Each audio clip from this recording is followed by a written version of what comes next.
नमस्कार प्रिय दर्शकों, स्वागत है आपका हमारे YouTube चैनल पर। प्रिय दर्शकों, जो व्यक्ति धरती पर जन्म लेता है और धरती पर जन्म लेने के बाद अच्छे या बुरे कर्म करता है, उसी कर्म के हिसाब से उसे अगला जन्म मिलता है और उसी कर्म के हिसाब से उसे सजा भी निश्चित की जाती है। यमराज के न्याय के दरबार में किसी भी सज़ा से बचा नहीं जा सकता। जो व्यक्ति किसी पर पुरुष या पर स्त्री के साथ गलत संबंध बनाता है, उसे लोहे की अधरंग सलाखों से सजा दी जाती है। और इसके अलावा प्रिय दर्शकों, जो व्यक्ति अपने गोत्र की स्त्री से संबंध बनाता है, उसे नरक में लंबी सजा भुगतने के बाद अजगर की योनि में जन्म मिलता है। इसके अलावा प्रिय दर्शकों, जो व्यक्ति अल्पायु या कुंवारी लड़की से संबंध बनाता है, उसे लग्गड़ बग्गा की योनि में जन्म मिलता है।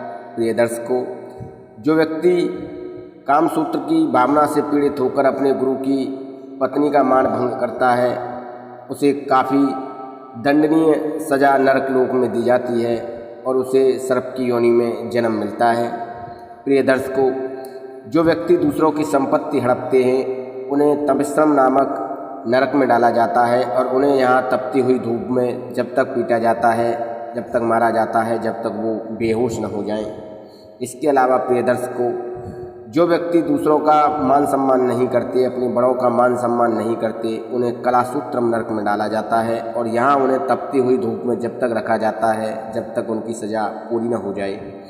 इसके अलावा प्रिय दर्शकों, शास्त्रों में तपोश्रम नरक का भी वर्णन किया गया है। यह एक कुआं होता है और उस कुएँ में मानव के मलमूत्र और घृणित चीज़ों से ये भरा हुआ होता है।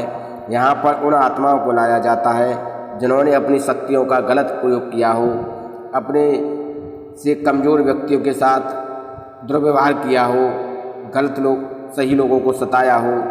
उन आत्माओं को इस कुएं में डालकर रखा जाता है। प्रिय दर्शकों, मृत्यु के पश्चात जब आत्मा यमलोक के लिए जाती है तो रास्ते में एक वैतरणी नदी पड़ती है। वैतरणी नदी मरे हुए जीव जंतु व रक्त समान काफ़ी बुरी नदी होती है और इसमें उन आत्माओं को डाला जाता है जिन आत्माओं ने काफ़ी बुरे कर्म किए हैं, काफ़ी पाप किए हैं, अपनी शक्तियों का गलत प्रयोग किया है, दूसरे जीव जंतु व मानवों को सताया है। इस नरक में, इस वैतरणी नदी में उन लोगों को डाला जाता है। प्रिय दर्शकों, इसके अलावा जो लोग अपने मित्र को धोखा देकर उसकी पत्नी से गलत संबंध बनाते हैं, उन लोगों को गधे की योनि में जन्म लेना पड़ता है। वह विचार और धोखा देने से भी बड़ा पाप है, जिसके बारे में हम आपको इस वीडियो में बताने जा रहे हैं। महाभारत युद्ध के दौरान द्रोणाचार्य के पुत्र अश्वत्थामा ने उत्तरा के गर्भ में पल रहे परीक्षित पर अपना ब्रह्मास्त्र का प्रयोग किया और उस बच्चे की हत्या कर दी। तो सबसे ज़्यादा श्री कृष्ण क्रोधित हुए थे और उन्होंने उसी समय ये घोषणा कर दी थी कि सबसे बड़ा पाप अश्वत्थामा ने किया है, जो कि उत्तरा के गर्भ में अजन्मे बच्चे की हत्या की है और मैं इसे श्राप देता हूँ।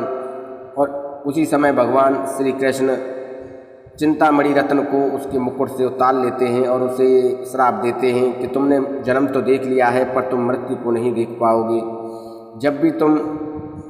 जब तक ये सृष्टि रहेगी और जब भी तुम इस तरह के पाप कर्म करोगे, तुम्हें कष्ट भोगने होंगे और अपनी मृत्यु को नहीं देख पाओगे। प्रिय दर्शकों, आज भी हमारे समाज में लोग इस तरह के कर्म करते हैं कि अजन्मे बच्चों की हत्या कर देते हैं और उन अजन्मे बच्चों की हत्या से भी उन्हें बचा नहीं जा सकता। भगवान श्री कृष्ण के श्राप के कारण उन्हें अनेकों कष्ट भोगने पड़ते हैं जो अश्वत्थामा ने भोगे थे। प्रिय दर्शकों, ये थे जन्म और मृत्यु से लेकर कुछ ऐसी बातें जो गरुड़ पुराण में वर्णित हैं। गरुड़ पुराण के अंदर इनका उल्लेख किया गया है। प्रिय दर्शकों, जो जानकारी दी है वो सही है। नमस्कार, धन्यवाद।